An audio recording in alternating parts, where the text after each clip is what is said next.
So we're going to be talking about the ghost of Greenbrier. Yeah, it goes to Greenbrier. So first off, let's get a little bit of history of Greenbrier. So first off, you've probably heard Greenbrier. Like, where have I heard of the Greenbrier? Well, you've heard of it for two reasons. One, Jim Justice got whatever the golf association is. I can't remember what they are, but PBA. We'll just say the golf association. Whatever you guys will know. Correct us when we're wrong. PGA. PGA. There it is, He got them to come to the Greenbrier for some testing, and they did that. But the reason why the Greenbrier is more famous is that's where the president's bunker used to be, underneath the Greenbrier. Now, Greenbrier, to locals around here, it's always been a crazy place. So, again, one of the things you're going to find out when you start talking to us longer is you're going to hear more and more stories about how southern West Virginia, and actually just Appalachia in general, there are just tons of interesting, crazy stories. But this ghost of the Greenbrier is really interesting. So, I always forget this woman's name, but it was Zona Shoe. Yeah. Zona Shoe. So, beautiful woman, had married, was actually her husband, and she was actually the third wife of her husband. And Edward, but locals called him Trout. We talked earlier about how everyone down here has crazy nicknames. So where I live in the largest house, and I live there by myself, so people call me the Baron, which is, I found out later on, was an absolute insult, was not a compliment. I took it as a compliment, didn't realize that all the neighbors were making fun of me when they would call me that. But back to the story. So she was married, they had a nice little house back in the country, beautiful country place. If you've ever been to Greenbrier, some of the most beautiful mountain countrysides here in West Virginia. So this was back in 1897. So around the same time my house was built. So she was found dead in her house. So the coroner came, looked over and said, we think it's heart related. Just nothing seems weird about this scenario. So buries her in the ground. Sad story. You hear about this a lot. You hear a lot of young women, variety of reasons. There's a lot of illnesses. There's not a lot of, 1897 here in Appalachia, there just wasn't a lot of access to a lot of the medicines that we're used to today. Well, the mom, Mary Jane, she had this dream. Her daughter came to her in a dream and said, my husband killed me. He broke my neck. Yeah, the official coroner's report is that she had died from a heart attack from natural causes. And the mom kept having these dreams. And she's like, okay. So she knew that the local courts wouldn't just believe her if she came and said she just had a dream.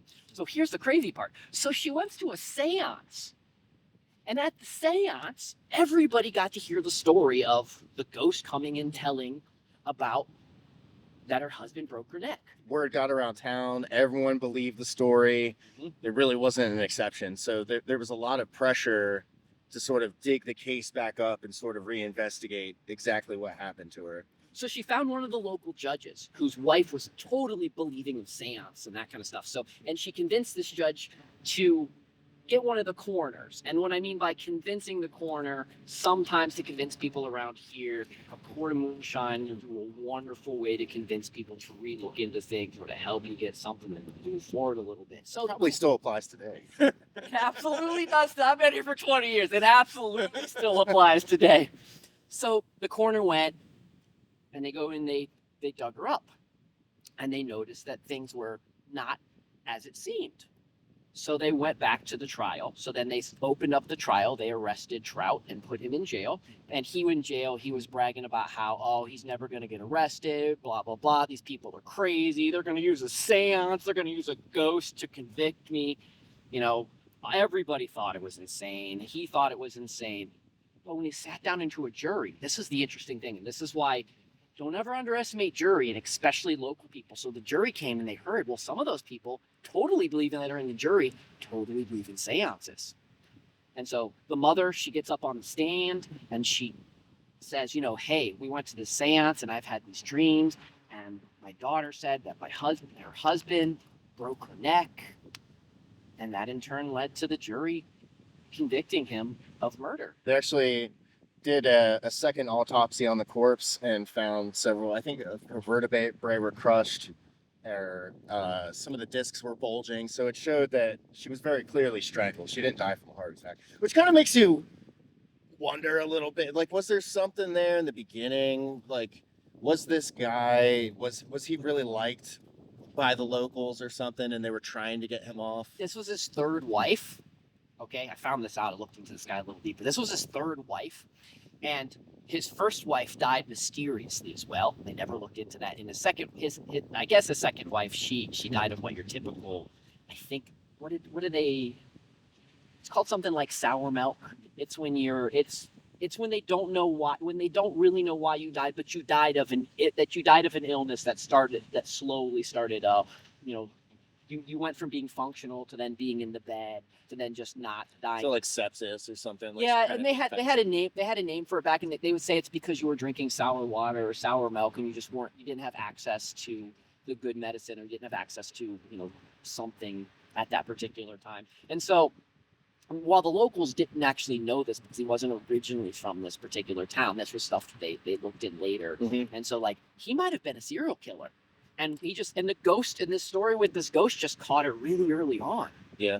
So there could be a whole new Greenbrier serial killer if this ghost story wouldn't have came about, if she wouldn't have turned into a ghost and went and told her mom that she was murdered. Yeah. This could be a whole different story. So so after re-examining the body, they determined that he was guilty, and he was scheduled to be executed, but he sadly died in prison. I think Yep. he died of natural causes, or who knows, maybe one of the guards. Yeah. Maybe he got Epstein. Maybe. So when I think of Epstein, I think that he left the prison, is now on some lush island someplace. But that's a whole nother story as well. I think there's a strong possibility that he's alive. We'll dig into that for sure. Maybe. We don't want to upset certain people. But we also want to overturn every stone. We want to rationally, and kind of irrationally as well. We kind of want to cover all subject matters that we can with not with kid gloves, but with like an investigative mind. Because I think everything needs to be looked at. Some things needs to be looked at more critically, and some things it's just fun to look at the blue. Yeah, it's fun to, kind of theorize. I mean, for example, if this story's true, Yeah. like, what's the implication there? She died. Her spirit left her body, but her spirit was it tethered to this plane? Did she have to? It was a requirement for her to move on from wherever she's at on the other side. In order for her to move on, there has to be closure. The husband had to be convicted. It was like a quest that she was given on the other side or something. Yeah, that's really interesting to think about. It could have been like a quest. She couldn't, as much as she was stuck in like a purgatory, she wanted to get out, and the only way she could have is, that's really interesting to think about all murders in that state as well. Then, so if you die under circumstances where, the circumstances are very unjust, let's say, yeah. and there's a lot of unresolved, questions, what's the implication there? Do you sit around on the other side until you get closure? Like, who knows?